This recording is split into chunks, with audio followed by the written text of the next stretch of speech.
Welcome to How to Decorate from Ballard Designs, a weekly podcast all about the trials and triumphs of decorating and redecorating your home. I'm Caroline. I'm on the marketing team. And I'm Taryn, and I'm a product designer. I'm Liz. I head up the creative team. We're your hosts. Join the expert team at Ballard Designs for tips, tricks, and tales from interior designers, stylists, and other talents in the design world. Plus, we'll answer your decorating dilemmas at the end of each episode. We love answering your questions, so don't forget to email us at podcast@ballarddesigns.net. Now, on with the show. K-pop Demon Hunters Haja Boys breakfast meal and Huntrix meal have just dropped at McDonald's. They're calling this a battle for the fans. What do you say to that, Rumi? It's not a battle. So glad the Saja Boys could take breakfast and give our meal the rest of the day. It is an honor to share. No, it's our honor. It is our larger honor. No, really. Stop. You can really feel the respect in this battle. Pick a meal to pick a side. Ba-da-ba-ba-ba. At participating McDonald's while supplies last. Okay, today we have Stephanie Abernathy and Ashley Malone of Studio Wellington. Between them, they have degrees in history, art history, political science, and interior design. So coming to the interior design world from an unusual path, which we love and we find many interior designers do, but y'all met at SCAD and started your business in the pandemic and are 5 years in. And today we're going to talk about renovations because Stephanie is in mid-renovation. Of course, we know that Taryn just finished her huge build project. And, you know, there are a lot of questions. We always get questions from listeners who are either starting one or planning, and you know, there is so much out on on social media, you know, with beautiful before and afters, but what is the nitty gritty? What does it really look like? What are the and challenges? in the middle of it? Yeah. It's such a good perspective. Yes. Versus after, because a lot of what we've recorded was like my post thoughts, which had mellowed, and I do think there's something to be said about what it feels like in the thick of it, which is what you want. Yeah. So that's what's also why we were like, yes, let's talk. Exactly. So we're going to just jump right in, and maybe the two of y'all could start by, or Stephanie, maybe you share what is your renovation project, and then we can kind of just ask and also should mention that Ashley's been growing up around construction projects. You are very knowledgeable as well, so we're gonna, of course, pick your brains. We're working on 7 renovations right now. So yeah. A huge just not personal of what we do, we really enjoy doing in our business is renovations. And so it's fun to get to work on my own. But we bought our house in 2016 and it was horrific. And so because we didn't have the budget at the time, we slowly just piecemealed stuff together. So Ashley probably feels like I've been doing, you've known me since 2016. So yeah, Ashley, she probably feels like I've been doing my house. She never for 10 years. I never stopped. We all I never stopped. She would get something finished and then hey, Ashley, what do you think about redoing all of this? And I'm like, oh my God. Because it's always okay, add some paper, add some wallpaper here, little touches here and there, which I feel like a lot of people are doing when you're trying to bridge that gap between, hey, I can't get this space, but I want to make it my own. But it was really excited when probably 2 or 3 years ago, my husband and I decided, I think this is actually going to be our forever house. This is, we're going to really commit to staying here. It's going to be where we are forever. So we, decided what we were going to spend and what we were going to do. And then eventually landed on we're going to do all of it. We're going to get the house and redo it. And so started planning that. Took about a year to plan that, year and a half to get that together. And then had done the kitchen right when I was expecting my daughter. And Ashley was pregnant with her son. And then we actually gave birth on the same day. Next to each other in the hospital, same hospital at Northside. Wow. Yeah, it was weird. It was different due dates, but it just happened. It happened that way. I went first. She did. Her son's about crazy. 2 hours older than my daughter. That's insane. Wow. I don't call it pheromones, hormones. I don't know. Maybe we just got in sync with each our other. junior designer, she had her baby the next day. Yeah. Shut. Yeah. So it was all in the air. That's spooky. So we have 3 children all the same. So I chose violence upon myself when right before I was due with my daughter, I just what we should start with first is we should start with the kitchen first. Yeah, of course. So we did that. Yes. Didn't have like a refrigerator when I brought my daughter home from the hospital. Like it was chaos. I chose violence, but it's fine. And then took a little bit of a break going through that baby phase and trying to figure out what it looked like for her first-time mom and my second child, and then bringing new team members on that had young children. So it was kind of chaotic. And then started in October of last year with our big renovation in our house, and then did a chunk of it. Kids get out of school in May, took a break because the kids were out of school. It didn't seem like an ideal time to be ripping the roof off and stuff like that. And now are in the thick of it, getting into the thick of it again with the final phase of that project. So that's a little bit of the background there.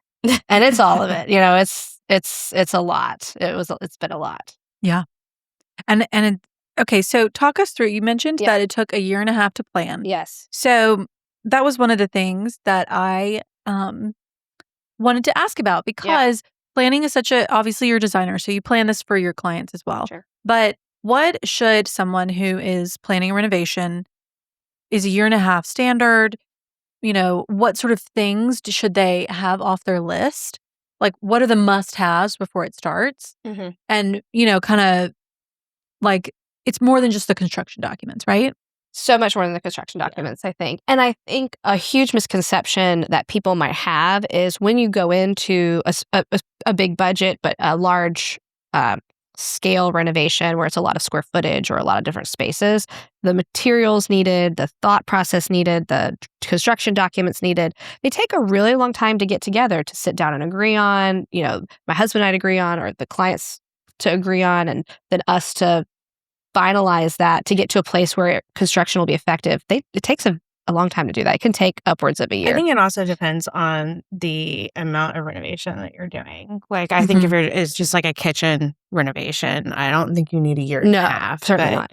Okay. Yeah. Maybe 3 months prior, but you want to make sure you have the entire design plan done. Yeah. Down to like, you have tile, you have light fixtures, you have that design plan, and it is ready to just implement. And then we're basically that's where we just take over as project management of making sure like the design details are working with the construction team to make sure the design detail are executed according to plan. Yeah. But I think, people come, and whether they've seen stuff on Instagram or seen stuff on HGTV or seen stuff somewhere else, they come and they're like, we're ready to start this renovation. How quickly can we get the design done? Yeah. And that's an education portion with clients, and saying the quicker we try to move, the less thought through things are going to be, even from a professional side point, because you just don't have the time to sit down and really look at every single detail of every single room and make sure it all lines up, unless you were given that time to do that. And so I wanted to move really slowly, because I was also working with clients and trying to do their projects well. But I moved really slowly in mine, just to make sure that we really could sit down and think through all of those details. Yeah, I was going to say, I will say the girls are always teasing me that I can change things like up to the last minute on the project. Just because I'm like, I feel like when I sleep, I'm just like in the shower or anything, I'm always thinking of it. I'm like, it could always be better. It So can how always can I be always better. make this better? That's the problem. And It so can they're always be like, better. Ashley, stop changing stuff. And I'm like, but it could be better. And my could always mind be is better. always thinking of how I can make this better for this client or this Mhm. family. So And that's probably why I feel like I've been redoing my house forever, because I'm sitting in a room and kids are playing on the floor, and I'm like, it could always be better. it could always be better. Especially with like space planning, because Yeah. you want to make sure that it's truly fully functional for your clients and for their family and for whatever needs that they have. So For sure. Okay, well, so for in the planning, 1.5 years, like what are the elements of that, right? Because there's obviously the layout, which I'm sure most people are going to think through, but then what are the other parts? There's your team and So there's a team, like, who's the builder going to be, who's the architect going to be, who's the designer going to be, how do they work together? And I think it's important to take time to consider each of those elements of who you're hiring, because that team is, you're going to have to live with them for the next however many years this project's going on. make sure everybody works. You really got to well like together. them. You really want to like them, and you want to see them. And when you get really bad news, like I think I always think to myself, like, do I want to get bad news from this person? Like, is this somebody that when they call me to tell me something catastrophic has happened? That's you know, a great litmus test. do I want to get bad news from this person? Yeah, because Like, do you trust them? Yeah, because you're gonna. Yeah, do you trust them? I think is a huge thing. Because if you're starting a project, and you see this happen, I think in the industry, if you're starting a project and you already, I'm kind of thinking the builders are a little shady. I mean, that's not going to bode well when something really goes wrong on the project. So you do want to trust your team. But outside that, I mean, the materials and then just the level of detail, because detail doesn't have to be expensive, but detail does have to be thought through. And so when you're looking at a room and you're looking at a space, and it's not just the furniture and finishes and decor that goes after, but how does what's the wall condition? What's the trim condition? Because there's thousands of trim options out there. What trim do you want to use? And do you how do you want the marble to finish? And what windows are you selecting if you're doing that? So there's just a lot of details that don't necessarily have to be expensive, but do need to be critically thought through. And when you multiply that times, a 5-bedroom house or 3-bedroom house, there's a lot of details to think There's through. a lot of details. Yeah. What knobs do you want? Especially, Where the outlet's going to go? Where are the outlets going to Your go? switches. How are the Yeah. switches going to function? Which switches do you want? Which switches do you want? What HVAC vents do you want? And where do we place those? And I feel like those sound so small, but then when you get into the practicality of, okay, I was going to put a bookcase on this wall, but that's where the electrician put in the, the plug. Okay, well, now you have a problem. Or like or the air outlet vent is on the Right. floor, and that's where you're going to place drapery. And now every time your air turns on, you're Yes. not so from experience. exactly. Yes. Yeah, These are like really important decisions, but they seem I would think I haven't done it. It was too much for me like I think that's where, again, hiring somebody who has seen that, who knows that, that experience that you unless you do it for a living, you don't think. Well, even when you do it for a living, I mean, I've really struggled for myself to separate the emotional attachment to things and having lived in the house for so long before we started this renovation, you don't even realize you become subconsciously attached to how things are. So then you're trying to change it, and maybe a professional coming in with a unemotional, non-biased professional, like I'm here to just do the best I can for you, can say this needs to go, or like we need to change this, but me, even for myself, I could do it for clients all day, but for myself, really hard to tell myself like, no, this really needs to be different. It's hard to separate the emotion from the practicality, and I think that's where sometimes clients, if they choose not to hire somebody, might really struggle. Taryn, you mentioned your air vent because we talked about this on a recent episode. But what were there any, in hindsight, now that you're 4 years past moving in, which I'm like, that's not true. Which it's I know. It just seems crazy. Anyways, was there anything that you wish you had done differently in the planning phase? Like, or something that you overlooked that you felt like, oh, this would have been, or something you wish you had more time to navigate. Okay.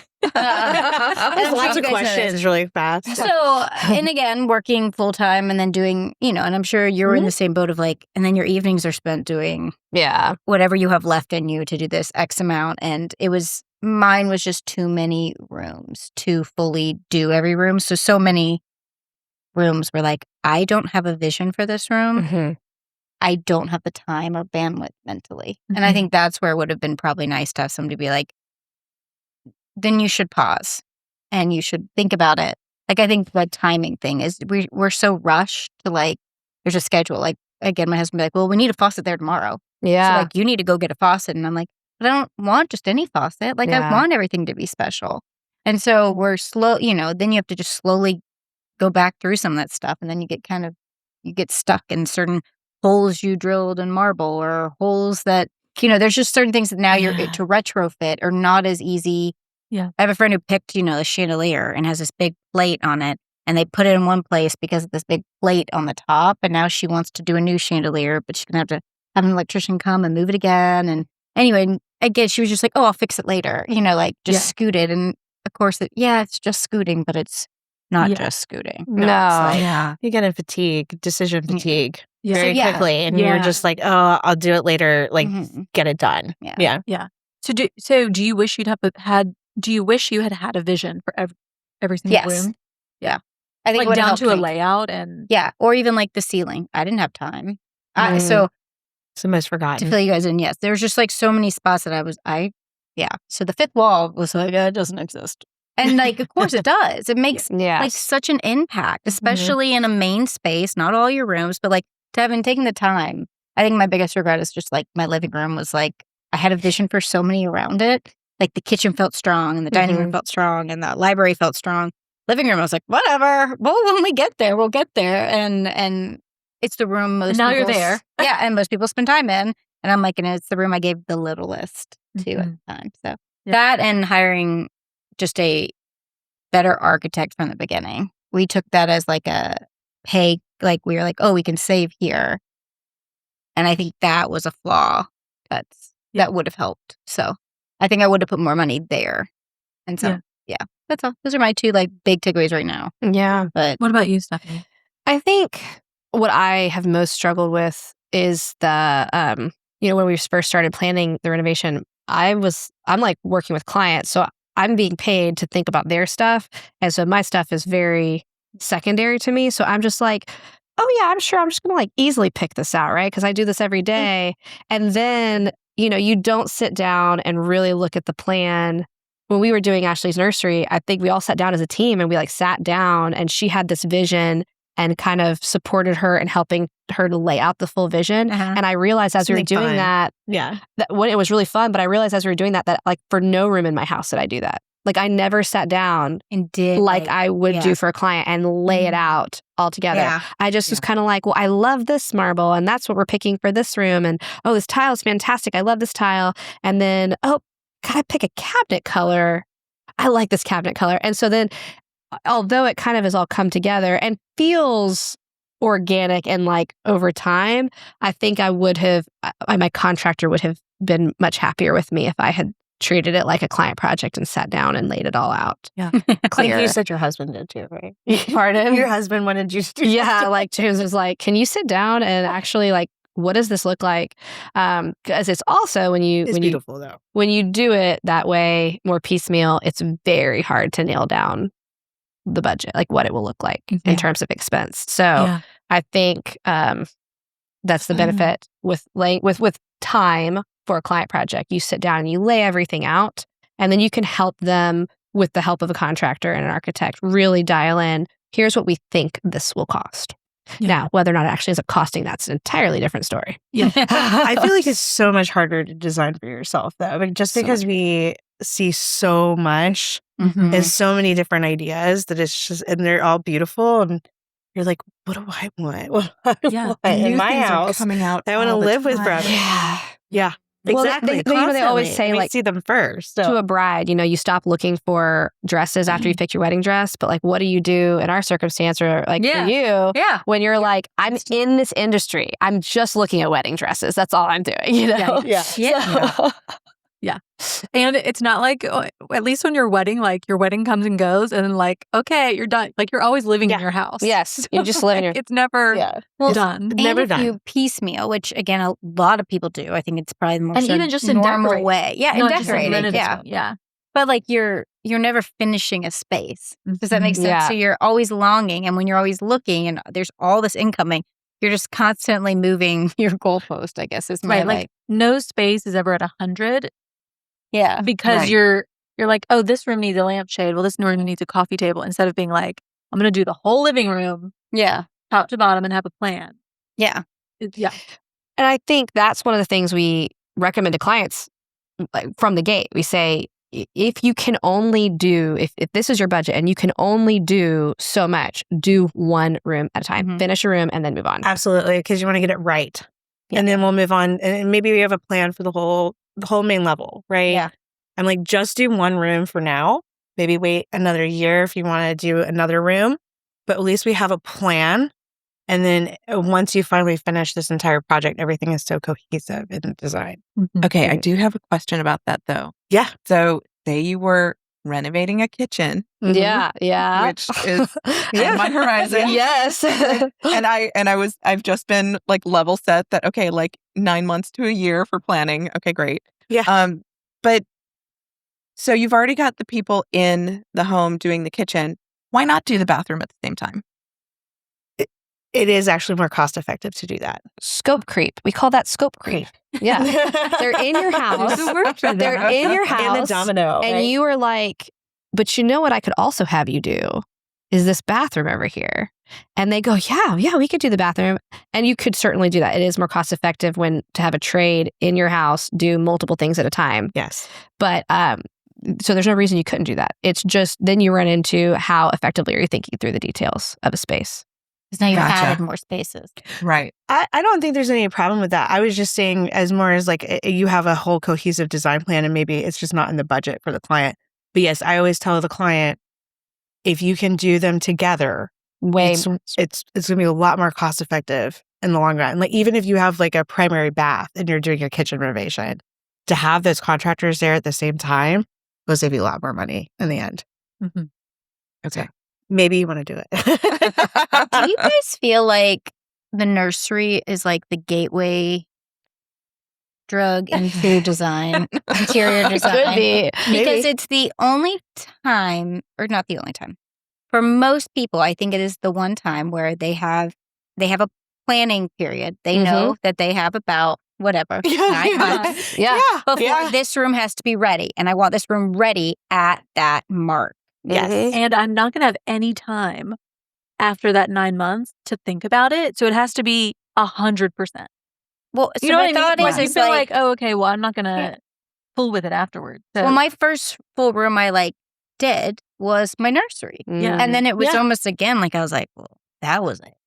That felt good. Yeah. It looked good. It felt good. Yeah. It worked. It's a dopamine hit. Yeah, that's what For I mean. sure. Like I can see people. I was wondering how many people call up designers right at like, hey, I want to do my nursery. And then it's like, oh, you did such an amazing job that now I know my bedroom's not functioning and my living room's not functioning. Plus, with a nursery, you're having to pretty much buy all new furniture. Like you have virtually nothing to start with, right? Like a living room, you move into your house, like you have a sofa, you can make work, but you don't have like a crib and an extra dresser and a rocker and you're starting at zero. Yeah. I would definitely say that you're talking about like the dopamine level. Like my husband was like, why are you making this so fancy? Like, it's so beautiful, but like, it's so fancy. And I'm like, because it's not for him. It's for me. Yeah. It's for me. I'm going to be in this room and I'm going to be living in this room for a long time with this baby. So it's for me. It's pretty. I need something pretty to look at. And I think what's fun about that is that's one space where I think the emotional attachment is like one of the highest. Yeah. And I think it's also one of the spaces where I like that emotional attachment is the highest with a client. I think one of the first nurseries I ever designed for a client, she was having a little girl, and I thought to myself, like, well, you don't want to like overdo it with pink. Like you want to be chill about this. You know, let's make this like a sophisticated nursery. As soon as I found out I was having my daughter, I was like, you know what I'm gonna do? Everything's gonna be pink and purple. You know. Yeah. So I think it's fun. I mean, and you get to do things with nurseries that you would never normally. No, you really get to play with wallpapers and the, especially like even girls reverse. Like, so fun. Oh my gosh. I feel like every time I see a fabric, I'm like, oh, that'd be such a pretty nursery. It is a gateway. It is a gateway. It's a gateway drug. Nurseries are the gateway drug. For sure. I do agree with you though that the timeline is a real like you kind of don't really have that in any other room. Like a fixed like you could have a guest coming, but you generally aren't like in March being like, all right, I know we're hosting Christmas. And maybe that does help some people. Like maybe that's another one, but I feel like there is something about someone is occupying the space daily. Yeah. All the time. I want this to feel good. Yeah. It is the first time I think people, I don't know. And you're like, when they come, I'm going to have no energy, no mental brain power. No, that's why I was trying to to a lot to this. So it has to be fully there. It's fully gonna be done. realized. I need to be excited to walk in here at 2 a.m. Yeah. That's what I was like, asked me for me. It's for me. What's me? Yeah, it's for me. 4 a.m., 3 a.m. Yeah. It's got to function really well. Yes. Yeah. And be safe. You got so many things. Mm-hmm. Sorry, that was off renovations, but I was thinking like, I bet like, I know renovations are different than that would be more like, I think the decorating that could lead to more like renovations. Because renovations are more also a lot of times need based or like something happens in your home and you're like, well, we really need to redo X. So we might as well do like, again, expand the scope. Scope creep. Scope creep. Scope creep. It's a domino. It's a domino effect. You're like, well, if I'm doing this. But the floors in here attached to this room. So if I'm doing this room, I need to redo the floors in this room. If I'm already in this room, I might as well just redo the room. Yeah. And the painter's going to be Painter's here already. Well, I'm already doing this bathroom. Why don't I just go ahead and do the guest bathroom or the powder room? Or, And you know what? Gosh, I owe it to myself to do a really cool master bathroom. So I might as well just do that too. I owe it to my future. It's a double. Okay. Well, what about planning wise? Is there anything that you find, we kind of got y'all's, like what you wish you had done? Yeah. Is there any just like, you must have X before, other than the obvious, like, plans, plans, but like, do you need to have all the hardware picked out? Do you need to have the outlet covers? Is that when we're approaching a client project, I would say yes. Like the more detail that we can get into, like it's this knob that's going here, the smoother your process is going to go. Because like your contractor, I was telling my contractor the other day, I was like, listen, man, when we do client projects, I show up with these books that are like super detailed. It's got the plan, it's got the SKU number of the item, it's got the 2-scale version of the item behind it, and the heights and the details. Yeah. He's like, why didn't you do that for yours? I was like, oh man, because I'm not getting paid to do this project. I'm not getting paid to do this one. No, so I think if you could think through all those details and have the smallest, like it's this HVAC vent, it's this outlet cover, it's this stuff, there's going to be less mental burden on you as the client to have your contractor asking you all these questions. It's already laid out, it's already done, which is going to cut down on your anxiety during the process, because what happens is once construction starts, things go wrong. I mean, the built environment is made by hands. We live in, especially here in the Southeast, like it's wood construction. Yeah. 2x4s are not always straight. The walls are not going to be straight. So you're going to have stuff start happening that's going to create a domino effect for like, oh, well, this what you planned doesn't quite fit. We're going to have to redo this in order to make it fit. Do you want that extra expense? That stuff starts happening. And so you get real stressed out. So then what happens is you're dealing with those problems. So then someone comes to you and goes, which HVAC vent you go? And you go, I don't care. But 2 years down the road, when you're sitting in that room and you're looking around, you're gonna care about that. Right. So I would have those planned out before you start counting those problems, so that your mental load is less as you start dealing with the inevitable. Hey, Will here. You may remember me from our yearly Trends Report episodes. I'm one of the in-house product designers for Ballard Designs. One of my favorite pieces that I designed that's launching this spring is the Maris desk. I was in an antique store a couple of years ago, and I saw this beautiful little detail on this desk, and it instantly was like the most unique detail that just spoke to me. I took that detail, added a contemporary finish with these graceful sweeping cabriole legs and a very seamless silhouette, bringing a touch of Parisian chic to any home office. So, go check out all of our latest arrivals at ballarddesigns.com/new. I have a feeling you're going to find some pieces you really love. All right, let's get back to the show. Issues during construction. I was going to say, it's like designing the nursery. You have all that time, and then once you have that time, the nursery has to be done. You're not going to want to make those decisions later. So try to get all the decisions you can out of the way. But there is a lot of times that, here we call them oopsies. Yeah. They pop up. You got to make the best of it. And then you got to figure out a solution really quick. We try to come with our clients with a solution if we have to give them some bad news and something really fast. And sometimes they turn out to be really happy accidents. So yeah. Like I now get to have a nice rug in my closet because my floors are going to be ruined forever. So my most recent example of this is like, we have older floors in the new master closet, and there was a miscommunication on the cabinet person's side where they didn't put the toe kicks in the right place. And when we refinished the floors originally, we elected not to finish them all the way under there for various reasons. So then that was going to be visible. So then this decision was made that another party was going to pay for it, but they were going to refinish the floors. Well, at some point when it's 16 degrees outside and you've had the windows open to vent for lacquer paint, the filler gets really brittle and it starts coming out when you refinish the floors. So then I walk into my closet with the now finished floors and it's just like so painful. I'm like, this looks awful. The good news is it looks like an old English cottage house. So you know what, guys? Maybe I'm good. Maybe I'm good. It's my dream. So I'm obviously distraught about this. And my sweet husband, he's like, let's just get a nice rug and put down. So, that's a there you go. There you go. Nice rug. Yeah. There you go. Okay. I loved what you were talking about with the mental load. Yeah. That is probably, I would guess, something that people don't ever consider planning a construction. Like when the guy calls you middle of the day and is like, I need a faucet today.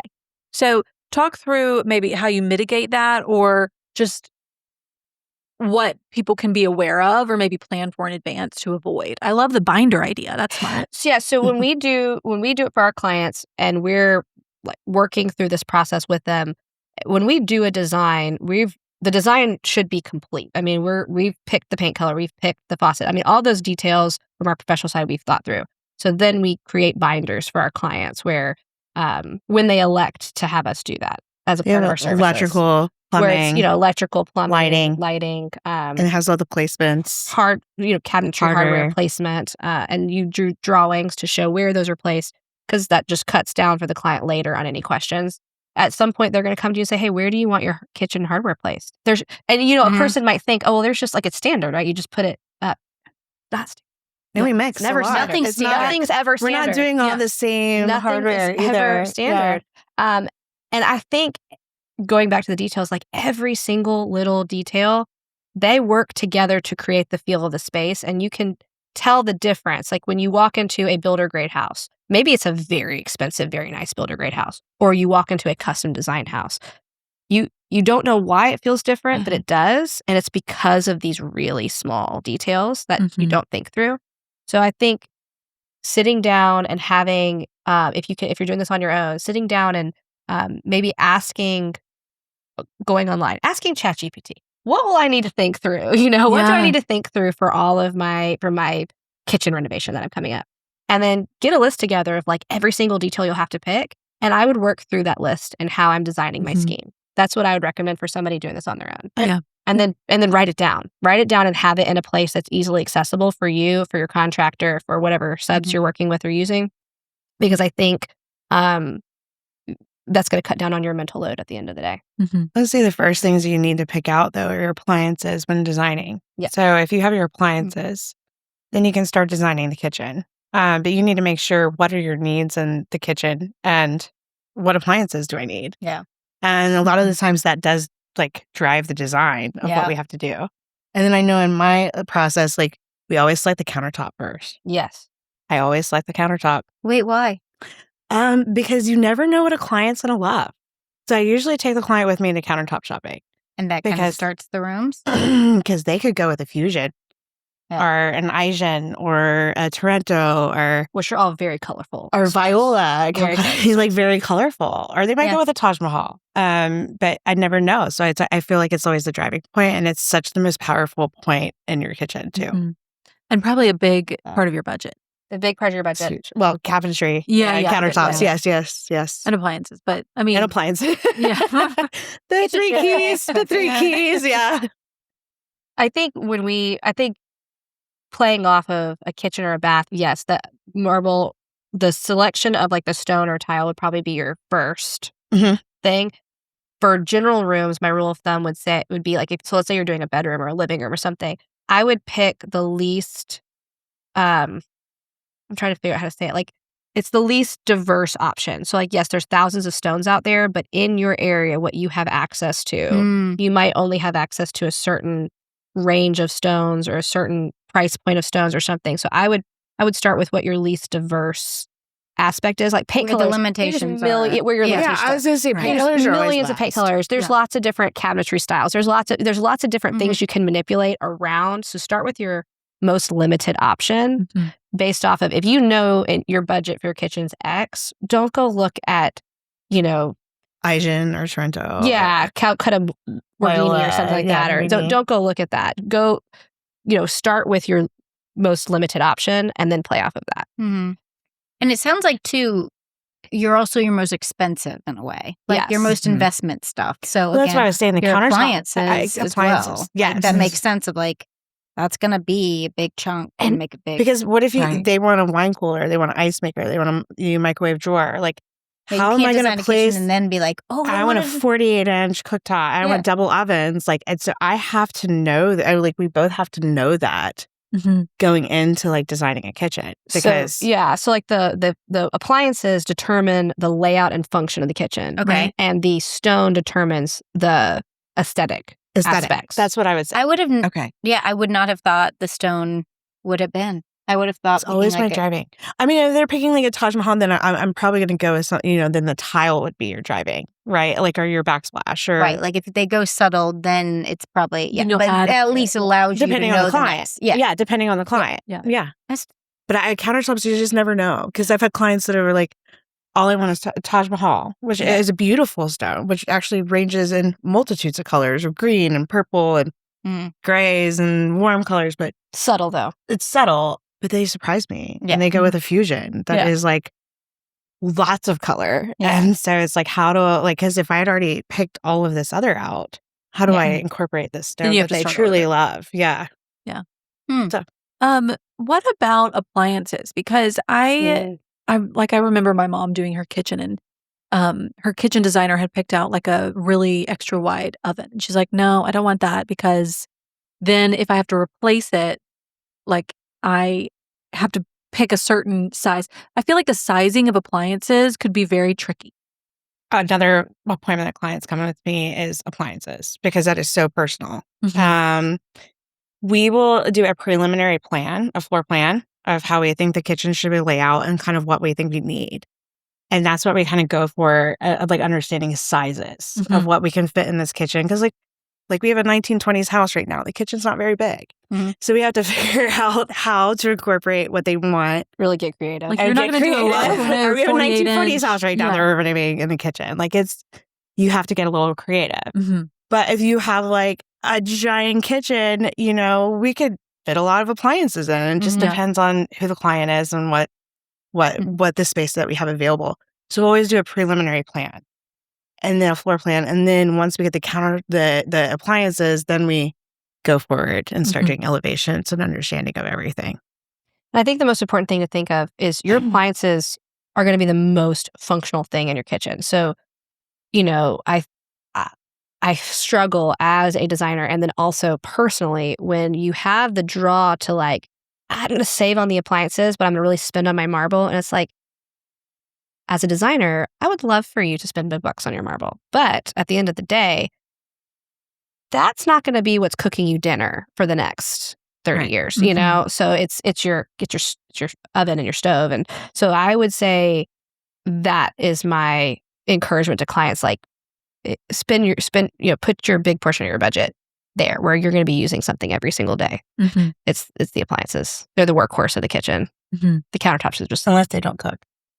Well, if a client doesn't cook, I was like, that's a different story altogether. I don't cook. Yeah, so that's a different story altogether. I want the kitchen to look pretty. Yeah, that's a different story altogether. So, but I don't know if that's like a typical person. No, we cook every day. Yeah, I love it. What about places that people maybe don't allot enough? You were talking about the appliances. Are there any other places where you feel like people either don't allot enough budget, or they blow their budget, or like talk to us about the budget? Lighting, I feel like, is chronically under budgeted. Like with, when I'm working with clients who, if they brought on their contractor, their builder first, and they've given them their allowances, lighting is chronically under budgeted. They've given you like $300 for a chandelier. I mean, it's I think hardware too. Cabinet hardware. Cabinet hardware. Oh my gosh, cabinet hardware is that way. So bad. Yeah. I think that people really have to think through the difference between, and again, lighting fixtures can be changed, but as we know, there are costs involved with changing things later and moving things around. And sometimes the box is not the right size and all those things people might forget. But you had one of those. Yeah. I had that phone call on the way here. Actually. I know. See? Yes. Okay. Not all junction boxes are the same. No, But they if do you've not picked your be lighting out equal. ahead of time Mhm. and you've created the lighting binder, then the electrician should know which light specified Yeah. for that space, and the specifications on that light will show what A box they lighting should use. binder. Yeah, Do you have a let's break separate this whole binder system Yeah. Yeah, I was Yes. wondering if it was by room or by by vendor. It's by type, and by the way we do it is by type and by room. So it's like there's a lighting binder that also includes electrical stuff, electrical placements where outlets are going to go. You do a switch plan, a Lighting plan that goes in one and binder. power and communication. And then we do it in that binder. For example, we'll do it by room. So there'll be each individual room will have a tab, and in that tab will be the light that's going in that space, a layout of where the light's going in the space, the measurements of where to place that light in the space, and the specifications of that light in that space. So that way there should not be any issues. However, I still want to be on site. I still like to be there. I still like to be there because you would be amazed by how often people don't read the binders. Well, that, and also just because we lay out a plan, right? It's not always built exactly to plan. Yeah. So walls are not going to be exactly the same measurement and distance. So like that's why I like to be on site is because I mean, even an inch can make a big difference, or a half an inch. So like the framing crew might not have read your binder, so they didn't know that you didn't want a stud there, and now there's a stud where you had placed, an electrical box. Yes. Yeah. So that was where a problem I definitely had a lot, was where the original plan was there, but no one ever redrew the original plan either. So like, does that make sense? So then the original plan, the next sub would come in, look at the plan that had changed, and it wasn't like somebody was like, please now go see document X, I think that's where, again, the contractor's supposed to be communicating that, but like the cabinets guys, like it's 1,000 subs. And this is where I think when we were talking, about renovations and what's the most difficult part of the renovation, like here it is. This is it. Yeah. It's communication. You cannot, and it's hard to communicate this to clients. And I'm feeling this, and I joke with my husband because he's so sweet, but he just does not understand a lot of this because he's not in this industry, and so he gets real frustrated. And there are 13 different subs that have to touch for this one tiny thing to happen. And your contractor could be the most amazing contractor in the world, and he could have communicated everything super clearly with the owner of the electrical company.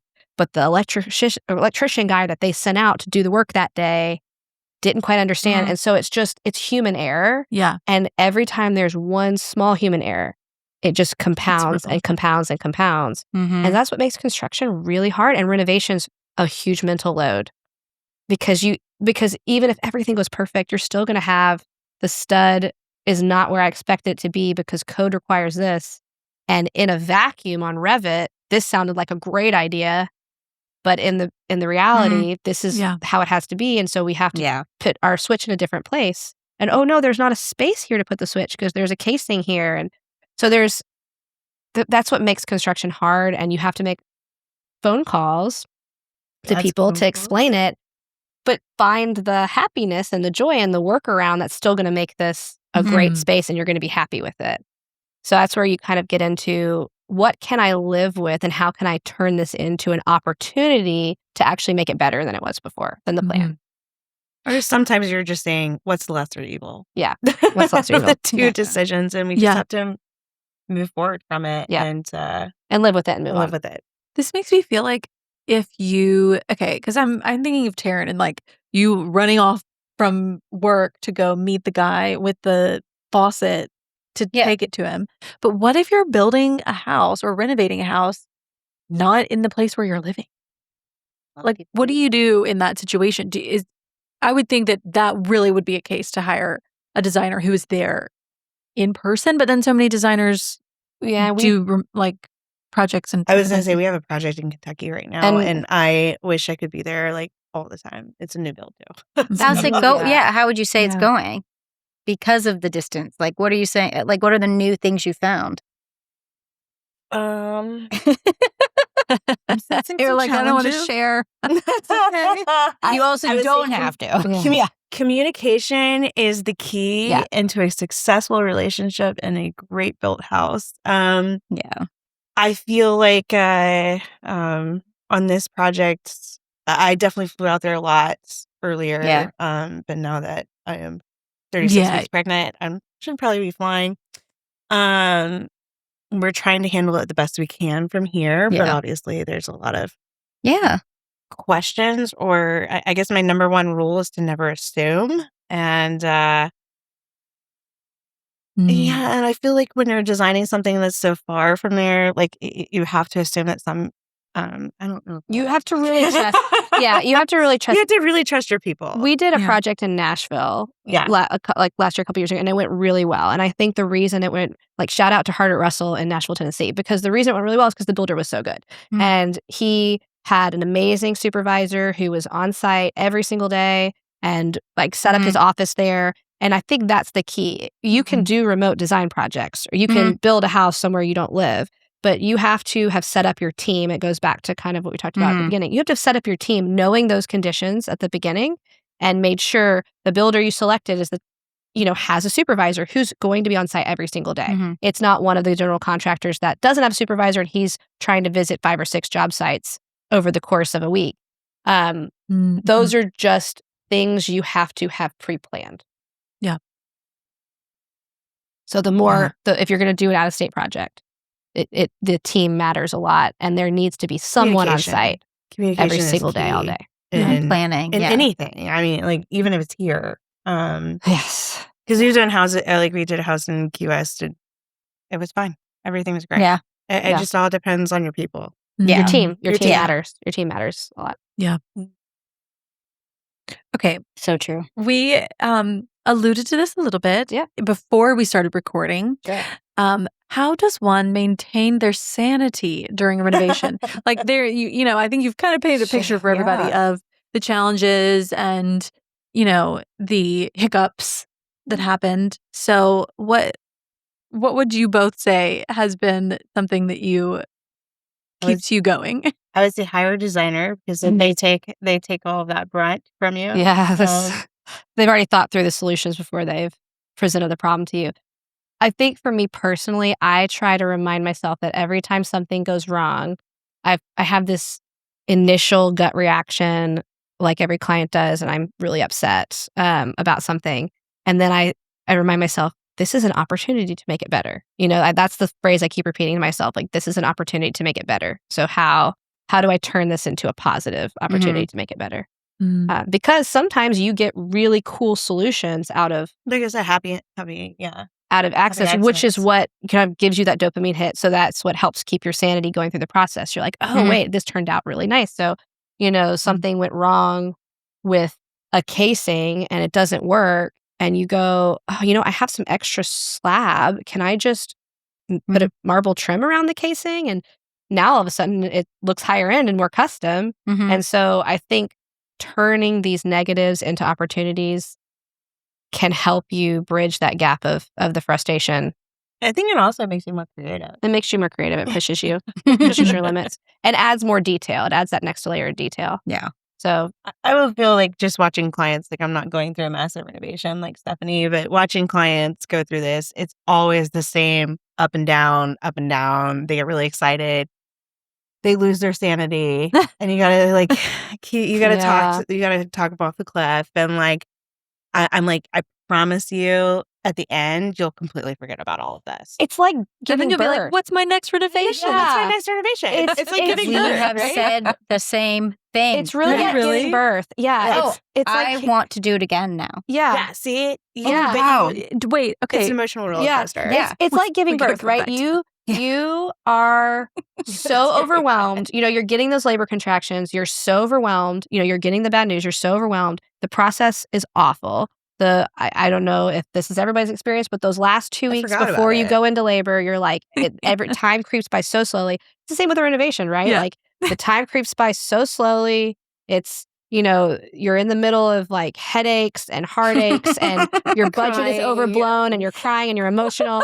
And it never goes the way you saw it on HGTV. It never goes the way you saw it. It never goes the way you thought it. Your birth plan's out the window. I mean, it's very similar to the experience I had in giving birth to my children. And then you forget about it. Like, then you're like, I want to do it again. I want 5 kids. You get to the end, you get this dopamine hit of walking into this beautiful house. And sure, maybe it's not exactly perfect and everything, like this little drywall has a crack and there's still some punch to do over here, but there's still that huge dopamine rush. And so then like a year later, 2 years later, you're like, I want to do that again. We have a client right now, actually, we actually just finished their renovation like last year. And then they moved. No. Oh my gosh. And so now we're doing their house there. And she was like, I don't know if I want to do a renovation. And then something about the faucet was leaking or something. So now we're putting up the whole house. Yep. So then it's like, I don't think. She was like, let's do it. And then like, they have there's another house they bought too. Then we're renovating that one. So it's like. Amazing. It's, it's like addictive sometimes. Yeah. I think that dopamine hit, like you said, it's finally like, and everything you do is so visual in the sense of like, again, it's impacting how people are living their lives every single day. And it's there in your face. And so when it's working, you're like, wow, that like. And I think similar to our analogy of birth, I think like if you can do mental prep work, my husband and I are having this conversation this morning with our builder. If you could do the mental prep work of saying, here is what's going to happen, what to the best of our ability to plan, these 2 months are going to be really painful. These 2 months are going to be really painful, and here's why. Like, here's what's going to happen in those 2 months. And you could kind of mentally start prepping yourself for, you can't plan, you can't guess everything that'll happen, but you can kind of know, okay, during this phase of the project, this is going to be the most challenging aspect, and here's why. You could start kind of, what are my coping mechanisms going to be? The same way you go into any kind of difficult mental, I don't think we can underestimate or under-communicate how these are really big mental loads that you're taking on when you're building a house. You're spending the most amount of money you might ever spend in your life. You're, dealing with some super emotional attachments and situations to the place you're going to live and possibly raise your children in. So it's a lot going on in your mind. So you need like a therapist. You need mental coping mechanisms. That actually is a great question to ask your contractor. Yeah. What are going to be the hardest months of this renovation? And then like plan your plan your life around that, right? Like don't sign your kid up for soccer. Yeah. Don't try to plan a girls' weekend. I mean, don't try to live through it. Like, maybe it's not a good idea if you have 2 really small children and you've got all this going on and you have a career, maybe not a good idea to try to live through a kitchen renovation and a bathroom renovation or XYZ. Yeah. You have to budget and pre-plan for the idea that you're going to have to live somewhere else for 3 or 4 months. Right. What would you say are the hardest time periods? Would it be like demo? Is it the end? It's the end. Okay. I feel like that's when most people lose their sanity, is at the very end. I think it depends on what the reasons are. I think if you're trying to live through, so what we were specific to what I was referring to is we're trying to like live through the second portion. So for us, and particularly for my husband, knowing him, the prepping him is the most challenging part is going to be when you like can't access your front door. Everything's a muddy wreck. Everything is a disaster. You're trying to get your kids out of the car, just pre-prepping that's going to be emotionally taxing, trying to live through that portion. But for a lot of people, the end is really hard because you've already spent a lot of money. Things have already gone wrong. You might already have maxed out your 20 to 30% overage budget that you needed to have. And there's still bills coming in. Really frustrated. And you're tired and you're ready to be done and it's still not done. And that crack in that drywall hasn't been fixed yet. And like, that's where I think that people really tip over the edge. So it depends on, I think there's like different, like you said, the emotional roller coaster, different ups and downs. I think a lot of the times too, it's like there are stages that things that have to happen in order. It has to go in order. And I think clients don't understand that. So they'll have like days that are lulls. Nobody's working on the project, but that is just something we have to really like make sure that they understand that Nobody's been here for 2 weeks, and why has nobody been here? Because It's we are waiting on somebody. Yeah. And we have to get this done prior to us like getting this done. The And tile guy went to visit his mom, and he's not been back for 2 weeks, and we can't get another tile guy. Yeah. It's that kind of stuff. Yeah. Or they're supposed to come out and approve this. The city has to come out and approve this before we can go to we the have next step. inspections So, like, they're waiting on. all we can do is sit here. Like, it's true. Like, we can't do X without them here. So, like, we have to approve this. But that's why it's nice for us to like understand that, because that's how we help gauge our clients and make them understand that this is normal. Like, don't. And I think a huge portion of what contributes to this is were all your materials on site. Did you pick it out? Because are you going to pick out something that's delayed or because if delays, if you haven't picked it out, if you didn't do the pre-planning work and took the time to do the pre-planning work, and you just like went into it with the general scheme done, maybe your cabinets picked out and your countertops, but like I didn't pick out the hardware, then you are stuck with the choice of, but I don't want this faucet, but this is the only one available. Mm-hmm. And so I think, or you're stuck with we have to wait. And then that cascades, but you can't get this installed yet. You can't get this installed yet. So I think going back, the more pre-planning you can do, the less likely to have lulls you will be to have. I was going to say, like, if you wanted an unlacquered brass, like faucet, a lot of those are 21 days. Yeah. From order date. Which is great now, because when we first started during the pandemic, Even it was 6 months. Like, I mean, you know, so. What percentage of your materials do you think you should have physically have in order to start demoing? I, for this second phase, want 100% of my materials on site, because I absolutely don't want, we're trying to live through it, so I don't want lulls. So if you're trying to live through it, 100% of your materials need to be on site. But she has a place she can put it until there's doors locked. Yes. I can't put my faucets off. No. Like once, So we were storing them at a rental. If you're working through a vendor, they will hold or that the plumbing. Yes. A lot of our clients, like we have. Plumbing is ready before demo. You want them 100% accessible. Let's put it that way. Yeah, there we go. That's a good Like, it doesn't have to be at the house. My appliances aren't on site. Like Sub-Zero still got my appliance. You know, that kind of but stuff. They're ordered in a warehouse with your name on it. They're ready to be delivered. Have already been ordered. Like they're in their warehouse. They're ready to go and ready to be templated. Yes. And like your stuff's marked. Or like your tile, I would say, is delivered. Or your tile's at a warehouse in here. I think it really depends on the tile. Sometimes we wait. If it's something that they stock, then we'll probably wait to make sure our tile quantities are exact.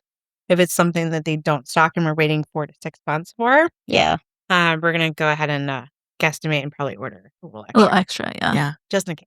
Yeah, that makes sense. Yeah. It's all the variables. It's the variables. Yeah. So I mean, even like your cabinet hardware, we've had to wait like 9 months before on some hardware. So you gotta really want that cabinet hardware. Yeah. You know, you gotta really love it. Beautiful. Gotta really love it. It's gotta be really special. This is a little bit more towards the pandemic. They were a lot better. Yeah. It was more expected. But still, some of them are about 6 months. Yeah. Wow. Taryn, what about you? What was the hardest part in your renovation? Like, were there certain time periods where you were like, oh, this is really awful. I'll never make it. And we also have to revisit your comment from earlier. It's like you said, I don't remember anymore. So it was all hearts and rainbows, right? Yeah, it's beautiful now. You forget everything. Right? trials and Did triumphs. I complain? The good part is we recorded a lot during that period. Yeah. So I could probably go back with everyone else and hear every week's trial and triumph. Yeah. I distinctly remember when the guy told me, he was like, no, we're painted that newel post. I had like newel posts custom made. And he was like, they came and stained them to match the floors. And I walked in as they were halfway done with this like hand carved thing, and it was a different stain. And I was like, that's not the same stain. He was like, no, it is. This is your stain. And I was like, that's not my stain. That's not. And it was what if you hadn't been there too? Is it? Well, it already. I mean, is it the same wood species? Yes, it was the same wood species. But even that can sometimes change the color. But he couldn't. It was a darker tone. in the floors, and so like, and it was stained. It just. That happened. As you go through this, you kind of intuitively know, okay, well, wood species, different, even the same wood species sometimes absorb things differently. And so you're a little less surprised by it. But for someone who's not, there's a lot of hand holding that needs to happen through that, because it is hard. It's a gut punch. I mean, that's a gut punch when you've like pictured this railing and the floor and everything matching. Oh, I designed them. And you designed it to be perfect. And it was custom made. Yes, I think it's because I didn't do so much. This was like a one thing I was like, felt strongly about. And of course, that was the one thing that got ruined. That they were like, of course, they're like, we'll pay for you to get another one. And I was like, and this was one I had been waiting. We could not move in because I had 2 very small children and there were no railings. There was no railings and you can't on any staircase. Until somebody would die. Yeah. Even if, so we had to wait. Yes. And so, then they were like, no, we can have it remade. And I was like, so that I can go to this woodworking guy to make another one, to buy the wood for it, to sand it down and make these carvings. No. Yeah. Like, no. Yeah. Just now it's ruined. Thank you. So that's a big thing that I think we talk to clients about is when you reach that point in the project, the lesser of two evils, do you and this is there's no right or wrong answer here, but it's like, do you wait and have it done the way you wanted it? Or do you push forward, accept the way it is, and just live with it? And that's been a big challenge. There was one tile that was cut incorrectly in my son's bathroom and nobody else will ever notice and no one cares. And everyone's like, why do you care so much? Crazy. But I see it and this is a year later, I'm still talking about this one tile. I can't get over it because I see it and I'm like, it ruined the whole bathroom for me. It ruined the whole bathroom. The whole bathroom is ruined. It's trash. It's all trash now. Okay. On that same note though, but would you think that, I would think that there would be some things like that where you're like, I'll never not think that this is ruined. Yeah. But then I would also think there might be some things where you maybe don't even notice. You're like, oh, yeah, that was wrong. But like, I don't even care. Or like, it doesn't impact me the way some. And how do you know which one it's going to be? It's right? the emotional investment you put into the thing. The floors in the closet, like, who cares? Right? Do you still see that newel post? And think, I can only think of that one because there was emotional investment. Because the guy I went to was like, just design me a beautiful, and I like gave him a tear and he's like, you design furniture for a living? Please draw me exactly what you want. And I was like, I don't want to. Oh. And so I drew it exactly to like dimension. Right. And I got the cap to match the stair railing. Like I picked out the stair railing shape and profile, had to get the big fat topper. Anyway, it was a whole, and I think because I was so invested in how that looked, that to then just ruin it with that one last thing you needed to do, like it was all in place. It was perfect. Yeah. It was like the last thing. Yeah. So yes, emotional investment, I think. So you still walk past it every day and think it's ruined. Yeah, because I can tell. I don't think anyone else has ever been like, wow, this is kind of darker up here and then lighter down here. No one else ever said anything, but I'm like, well. I feel like with clients too, you never know. You never know what's going to be. What they're going to be very particular about. Because I sometimes, and I'm not able to always predict with a client what they're emotionally invested in their mind. Right. Like, it doesn't always there's always probably some things that they are just like, whatever. It's and there would be things that I'm more emotionally invested in. And then they're like, oh, it's fine. And I'm like, no, it has to be. I think I will fight my ground on this. I think for me, the reason the tile in the bathroom is just always going to be ruined to me is because I did decide to fix it. I like paused everything. I was like, we're taking these pieces of tile out. We're fixing it. But then the new tile that was shipped to me had the wrong veining. It was just it was a bad veining lot. And that was what I was left with. And so it was just like the problem that kept getting worse. So finally I just said, we have to move on. And I will never not see that it just looks bad. Get in the game with the college branded Venmo debit card. Wreck your team with every tap and earn up to 5% cash back with Venmo Stash, a new rewards program from Venmo. No monthly fee, no minimum balance, just school pride and spending power. Get in the game and sign up for the Venmo debit card at venmo.com/collegecard. The Venmo MasterCard is issued by the Bancorp Bank N.A. Select schools available. Venmo stash terms and exclusions apply at venmo.me/stash terms. Max $100 cash back per month. See, yeah. That is the one thing about if you do order like tile early, and what if you need more? The dialogues. If you're doing natural stuff, making sure, Yeah. I think one of our big pushes with clients is always as natural materials as we can get. So like, what's the most natural material? Because that will age with your house. And I think we haven't gotten into this topic, but in terms of satisfaction long-term with a project, people do a renovation, they do a quick renovation. Sometimes if you pick the trendiest thing and you are, going with the option that's the most budget-friendly option and the most trendy, and it's that perfect like Venn diagram juxtaposition of fitting the two, that's going to go away in the next 5 years. And so 5 years from now, you're living in this space. You look back and go, why does this look bad all of a sudden?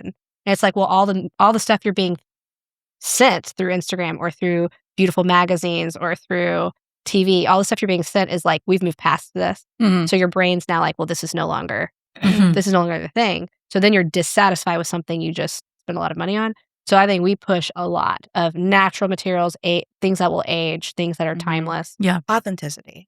And that's kind of where the like art history background come in. And pulling things like, hey, you know what's always been in? Marble. It's always been in. Rome's built out of marble. It's damaged. It's cracked. It's like you're not going to scare me with etching. You're not going to scare me with some like divots. You're not going to scare me with some issues with the marble because Rome streets are built out of it and it's still beautiful. You know, like the floors at Chatsworth are 400 years old and they're black and white checkerboard marble. Like that's always going to be a thing. Which we always love. Yeah. Today. So that's kind of, I think, pulling from those things. And when you're doing a renovation, that would be another big thing I would tell people to think about is like, is it going to age? If yes, then 5, 10, 20 years from now, you're probably still going to like it. If it doesn't age, I'd question what that means to the future of your materials. That's great. Yeah, that's solid advice. Thank you. Especially like if you're starting to dive in some deep end, you've gotten a lot out of this. Like my notes are extensive. Yeah. There you go. What are your big takeaways, Liz? Oh my gosh. Okay, well, first of all, binders. Yeah. Because I'm an office supply girl. So starting with She binders. got real happy about that. I will say Karen, I remember, did Google spreadsheets and had like tabs for every, like she had a paint. I have that. Yeah. So if you're not a paper person, we also send it to them digitally. Smart. And we also send it, and we have it on site. So you definitely want that. Yeah, you want both. You want the one so that they could open it. But But like absolutely- a Google Drive and like have them all and like labeled and like Under no circumstances, hop on that Instagram trend where people are doing the QR codes. They will never do that. Like scan this here. Wait, people do QR codes? Yes, there's this trend. My builder and I were laughing at this. There's this trend on Instagram that certain builders are pushing where they're like, look, we've created this QR binder and you just have to scan it and it all pops up on your phone. And I'm like, they won't even open the binder that I've handed to them. No. They are not scanning a QR code. No, nobody. Liz and I know this better than anyone. No one uses a QR code. No. Guys, they're never going to use it. Period. I feel like the best we did was painter's tape and like Sharpie. Yes. Like on this here. Yes. That, like, and it was just written Making on it tape. super, but like super it was clear. measured out and we would measure and tape things. And when the walls weren't finished, we were like writing on the drywall. Like, So for like sconce placements and like I will go and write on the drywall. Yes. And I will be like, here, and here's the measurement. Yeah. And here's where your center Do you point do that for is. paint too? Like So go paint, I would prefer to just take like the paper that has the paint swatch on it And tape it on the wall. tape it on the wall. Okay. Yeah. Tape it Okay, on the sorry, wall. binders. Okay. No, so Paint so schedules. binders is step one to get those. And then asking ChatGPT, like even before I meet with my architect and Yes. just kind of say like, what are the things that are going to be my biggest question points, pain points, all of that. Figuring out my appliances. Mhm. Oh yeah. Yeah. that was the first thing we ordered. I remember we like chose our builder and I think they literally were like, you need to go, and this was pandemic times, but they were like, you need to literally go today and like pick your appliances. And I was like, that feels kind of crazy. Like, and they were like, It was We need 18 it to months design of the time. kitchen. We Yeah. have to have it. Yeah. And at the time, it was 18 months at the time. on Yeah. those I think appliances. ours, Right. I think it was 18 months when we did Mhm. it. And I think it took that long. Yeah. Yeah. But then figuring out which appliances you want, not just like which fridge do you want, but like, do you want, a microwave drawer versus, Yeah. the countertop? What But Or also, you have like, double to ovens me, versus a range, or you want gas. what features? Like, gas- yeah, gas induction versus, or- yeah. But also, I feel like there are certain appliances that are so expensive to fix.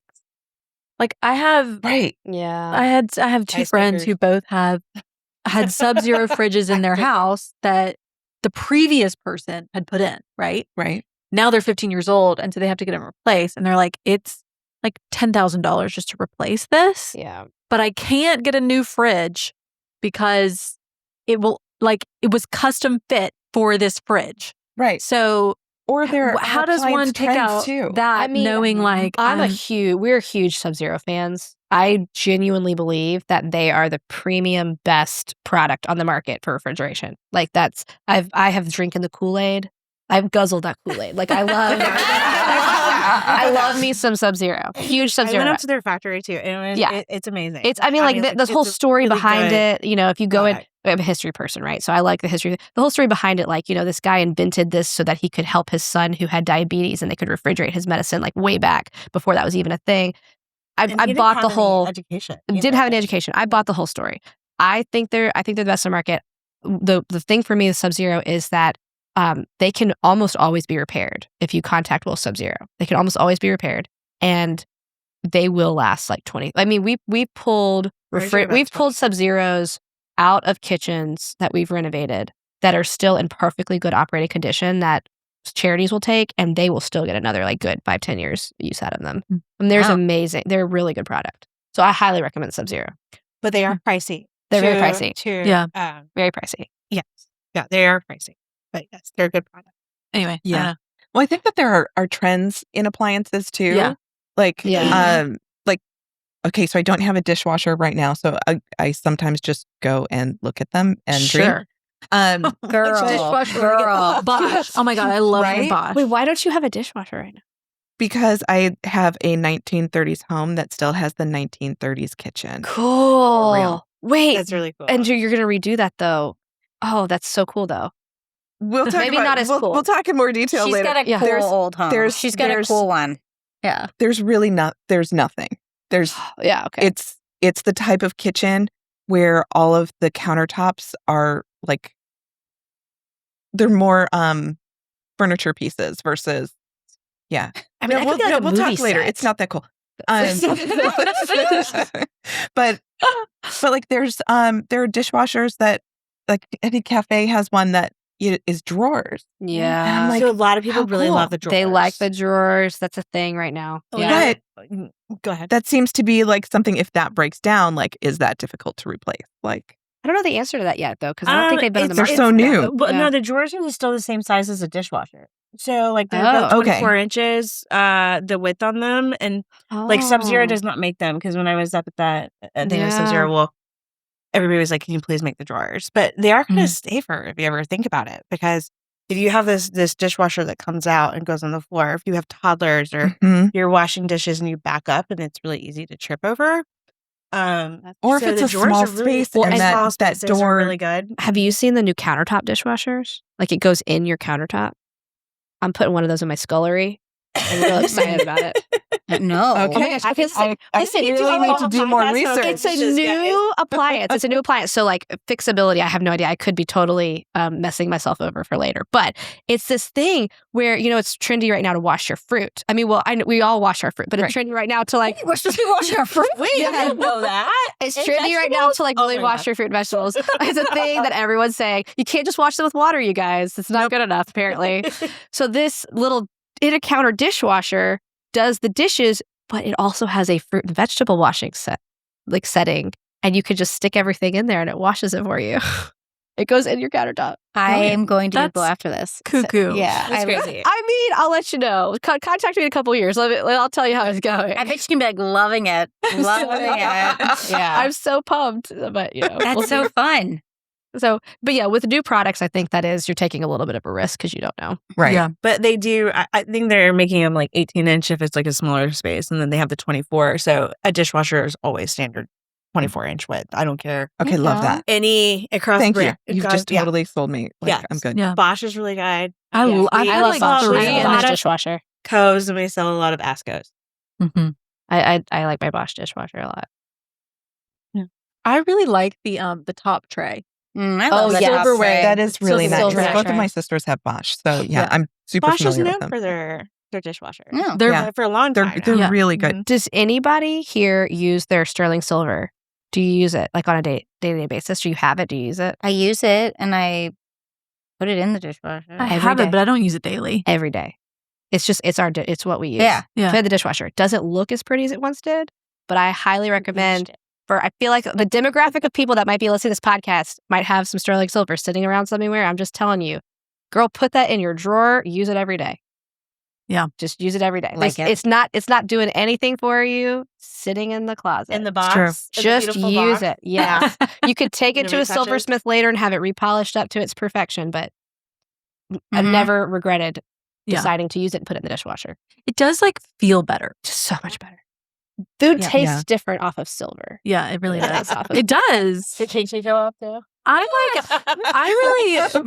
get really weirded out by overly heavy silverware. I hate that. Yes. So that I love about sterling. Like it's light, which Yes. is nice. Yeah. Yeah. Okay, sorry. Continue with your list. Yes, of sorry, we keep No, I taking still, away. I still have. the I still have binder, more. the appliances. Yes. Start with your limitations. Mhm. So go with what you either have for budget or Mhm. what you have available to you. We talked about stone a lot. Mhm. Okay. Looking at your calendar and figuring out when the biggest pain points of your renovation are going to be and kind of plan around that. I love that.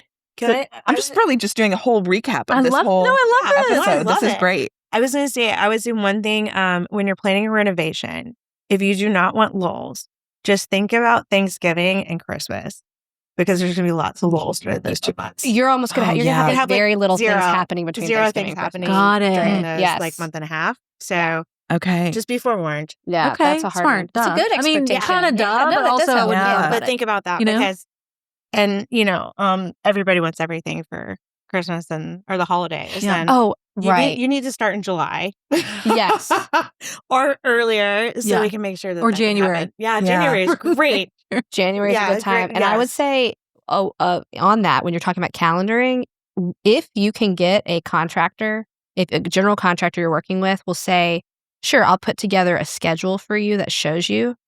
I would say that's a big green flag for a good contractor if because they take most of the notes. time they will, and they take notes. If they Oh. take notes, Most of the time walkthroughs. they refuse. They will not. They will Dream. absolutely not give you a schedule, which prevents you from even doing some of those things that you're talking about. Right. But yeah, the big green flag when interviewing contractors is will they give you a timeline of Oh, work. that's awesome.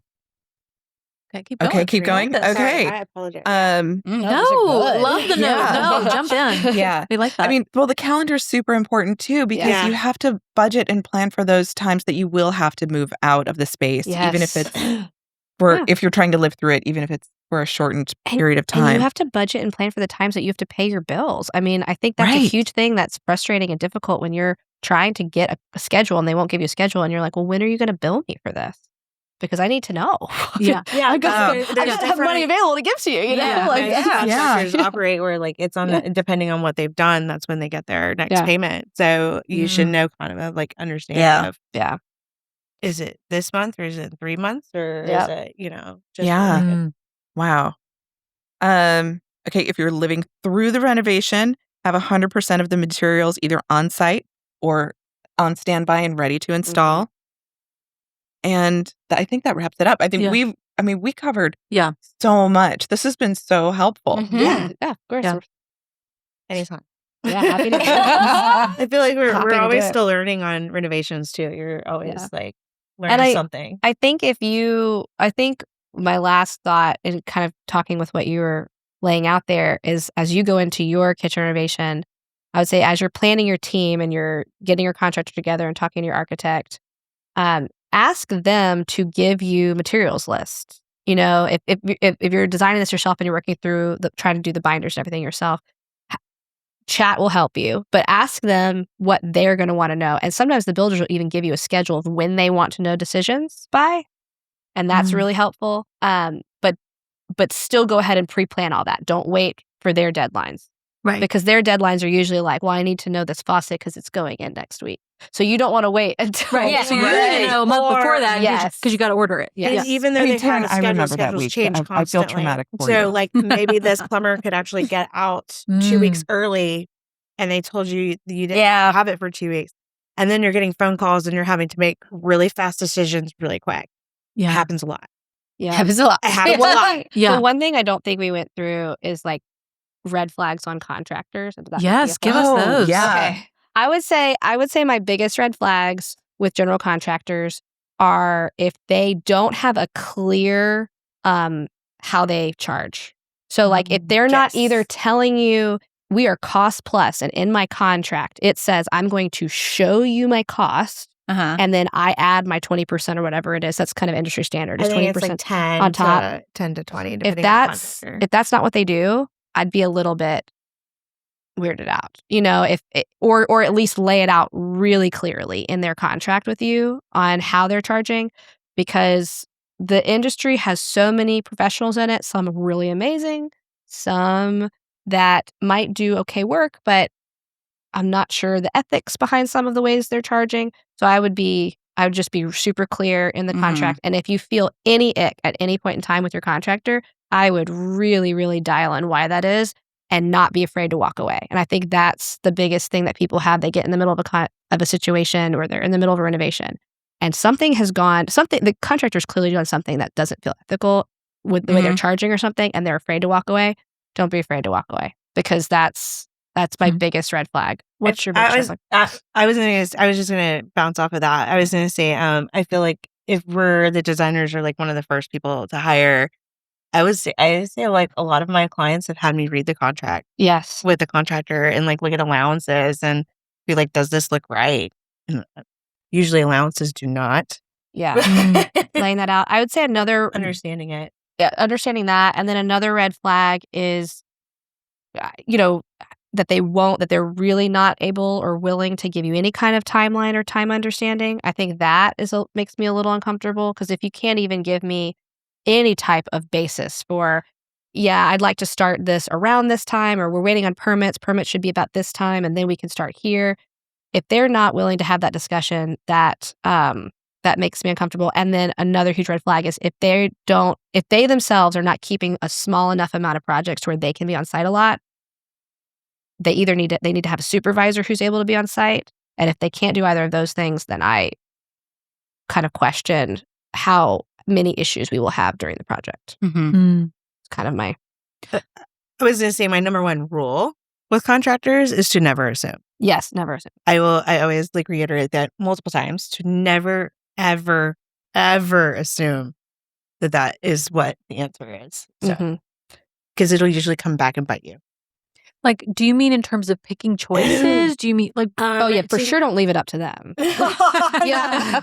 If you're like, I don't know what HVAC vent. I don't know what HVAC vent I want. You just put whatever you want up there. No. What? No. When I say don't ever assume, it's like you'd be like, well, surely the tile guy knows how that. I'm trying to say that you want something where centered to start the tile. Yes. Where to start the tile. Yes. Like, because like it's his job, right? Like, don't assume. No. You need to be there and be like, we do a lot of tile. We do tile diagrams. We show them where to start it. That's another binder. Okay, tile binder. It's tile. There's a lot of assuming with tile. There's a lot of assumptions. Any kind of and don't direction. assume like where they're going to place like electrical outlets, or like, do you want a sill light? Do you want, I think that's the biggest. Don't assume that everybody knows what you were thinking and that was like how it should be done, because they might have a whole different way of doing it. Right. Is that a better way to? Yeah. I think that helps. Okay. Like assuming where the tile should go, that seems, to your point, like a duh kind of thing. Like you would assume that they would know. That's a good point. Yeah. Right. Yeah. Or assume the grout color. Assume that they know what grout color should go with this tile. I think that's a big. But I feel like that's a selection. This is more like a. But I feel like I'm always surprised by how many people like an execution are willing to allow their contractor to select some of these things that they didn't even know they're supposed to select. They'll be like, I don't care. Like, just put the grout color, because they've seen a million pictures of this particular tile they've chosen with this. It always has the same grout. So they're like, well, surely they'll use that. Don't ever assume. Or even like, it's like we have all these plans. Like, don't assume that they've read these plans. They've read the plans. Yeah. Yeah. So make sure that they have like, even though we do have these plans on site, maybe it's just a control thing for me. I don't know, but I like to go over it with the subs and make sure and just double check. Yeah. That is kind of in picking your team. if a contractor we're working with doesn't happen to have a supervisor that's willing to be on site and they are themselves not on site all day every day, then that's kind of where teams like ours or other teams who offer project management services come in, where you are on site and you're filling that gap. So that's kind of something to take into account. If you don't have someone on your side that's willing to project manage for you, or you can't do it yourself, it really becomes critical that the contractor's doing that. Mm-hmm. I think the other thing for me that's a major red flag when working with contractors is, do they work in tandem with the other people you've chosen? Like, is this some random guy that your architect's never heard of before? Why is that? That doesn't mean it's bad. That doesn't mean they're bad, but I'd ask those questions, and I'd be asking for references of other people they'd worked with and trying to understand, because we all want to save money. So sometimes we really want to go with the lowest bid. This guy has told me he can get it done for, 30% less than these other bids that I've gotten. Yeah. You have to know why. Yeah, you have to know why, because oftentimes I find the reason that this bid is so much lower than these other bids is because they have not taken into account a lot of conditions you're going to run into. We've played this game with clients. There are some really expensive contractors for sure, and they are just more. They're just more. That's, you're getting a different level of service. You're getting a different experience. It's a different thing. You get what you pay for. You get what you pay for. But if you got the middle bid guy, and then you've got this lower bid guy, and they're still off by like 10 or 15%, I got to ask why, and what has this guy not taken into account that this guy has? And a lot of times it's the detail work. Like, oh yeah, I've always worked here in Atlanta, Ansley Park, and I know that the floors and the foundations always have these issues. So I've already factored into your budget that we're going to have to correct this before we can do your kitchen renovation. But this guy never worked at Ansley Park, kind of up and coming guy. He didn't factor that in. So at the end of the day, if you actually take what you spent with the lower guy and what the upper guy, sometimes it's actually more. We've played that. That's a really good, like, finding someone who's done again, if you have a 1930s house and like somebody that knows, that knows historic homes. Just like the 1920s, 1940s house that we're doing, like, you have to have somebody, because there is a lot of trials and tribulations that come with historic homes. Yeah. If you get a really low bid, I would really wonder what he didn't include, as opposed to his price is just that much less, because labor is labor, you know? So that's where we've done that exercise with multiple client projects, where we go back just for our knowledge and we take pricing out. And sometimes it's more, because also maybe this new up and coming guy, he's never worked with marble before. He usually his subs work with ceramic tile and floor and decor stuff, and that's great and that's fine. But you've actually specified this like $30 a square foot marble, and he doesn't know some of the nuances to that, and like you need to put self-leveling down, you need to do some of these things. And so now you've got a mess on your hands. And you go, but you didn't know. And he goes, oh yeah, I mean, what do you do in that circumstance? Right. Yeah. And every other thing that you want to put into your kitchen relies on that guy. So you then settle because exactly. It's like, well, do I need to? Exactly. Yeah. Yeah. Oh God. You did remind me. I know. You reminded me. They laid the tile in our downstairs bathroom, and we were like, this one is all up and down. This one is for the floor. And we got there, and the one little inset for your shampoo, they were like, we put that tile up there. And I was like, I didn't tell you to do that. I did not want that highlighted. I did not want that nook like more decorative. I wanted it to blend with. And it was one of those that they were like, well, we can redo it. And you're like, you reminded me of that. Yeah. I mean, and I think they had a little fun. That was my mind. And I was like, no one told you to have fun. And if you you're not here to make design choices. Like, no. Yeah. Why do they think that they should? Oh my gosh. That's what I was going to say, is like, when you were talking about is the project manager, but there are things that change on site. Yeah. And maybe this is my control, but like, I want to make sure that I'm making those decisions, not somebody else. Yeah. And then I come in, I'm like, because it's a lot more expensive to go put it back. Oh, exactly. We'd have to go find more of the marble, and it was going to match. And I was like, no, we're done. It's now done. You did this. Thanks. Yeah. And I think that's and there are things that happen like that too. And like, it's like, why? Why did you do this? A good team is important because Communication. if we know, if we're working with a contractor and we're out of state and we're trusting that he's going to call us about those things, the Nashville project or the Key West project went so well because the builder actually did. Like they didn't make decisions on their own. They called and said, "Hey, we've run into this problem." The Kentucky builder, he calls. So they call and they ask the question. That's needs to be communicated to the builder. Like, you are not responsible for making any decisions. I need you to call me or call my whoever is doing this for you. Like that needs to be communicated. Yeah. And if there should be a pre-construction meeting with every team member there at the same time, and you're all going over these things. Pre-construction meeting, very important. Writing it down. Another advice is to retain 20% of your budget. Oh yeah. Whatever your budget is, take 20 to 30%. And I would say 1930s home, you might want to retain 30%. Okay. That's good. Yeah, well, that helps. No, it's You'd rather know now. I'd rather know that you're going to find, because we can't X-ray the walls. We have no idea what's behind them, and or if the foundation is how the foundation is, concrete. It's more than likely wrong. And believe me, when we first bought the house, every contractor that came through would say like, "Huh, I've never seen that before." So you might be 35. Just give yourself okay, 35%. I'm just saying, I mean, like, that's what we had to tell our client, especially in this 1920s, because it was also not taken care of very properly. Yeah, key. How well was taken care the of? 1940s one was taken care of. So there had been some renovations, but this one had not been. And so I was like, you probably want to reserve 30%.